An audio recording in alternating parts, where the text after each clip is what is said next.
Dyn ni credu bod ni'n gwybod rhywbeth am wyti'r person yma'r ysgrifen yma yn ei goffau hefyd. Beth yw enw'r ffarm ar bwys y bont eto? Teilo ynys. Teilo ynys yw enw'r ffarm sy'n ar bwys y bont. Ar ôl pwy mae hynny wedi ei enwi? Ife George y cyntaf. Nag nid George y cyntaf. Teilo ynys. Nawr te, chi'n gallu gweithio mas? Beth yw enw'r person sy'n cael ei gofio?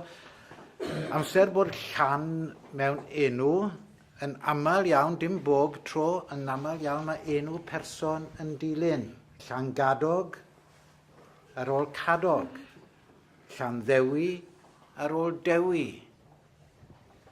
Llandeilo ar ôl teilo. Ie. A Llandeilo ynys yn gweud bod eglwys wedi bod yna i teilo. Oedd Teilo yn yr ysgol gyda Dewi. Oedd y ddoi yn nhw'n ffrindiau a'i gilydd. Ac o'n nhw yn yr ysgol, chi'n gwybod ble yn yr ysgol? Chi'n gwybod hanes Dewi? Ble gath Dewi ddysgu? Rwy'n yn gwybod? Yn y tŷ. Yn y tŷ.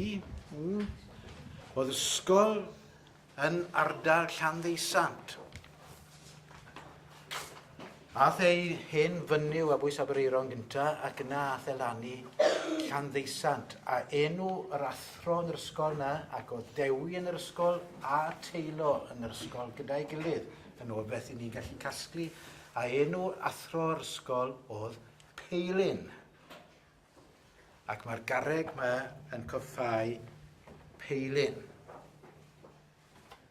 Ac mae'n dweud ar y garreg yma mewn Lladin bod Peilin, yn cofio am cof am Peilin, oedd yn amddiffynydd i wlad, yn garwr i wlad ac yn amddiffynydd y ffydd. Oedd yn Gristion pwysig ac yn ddyn cadarn dewr. A fe oedd athro Dewi a Teilo, sydd wedi gwneud gymaint o wahaniaeth i Gymru.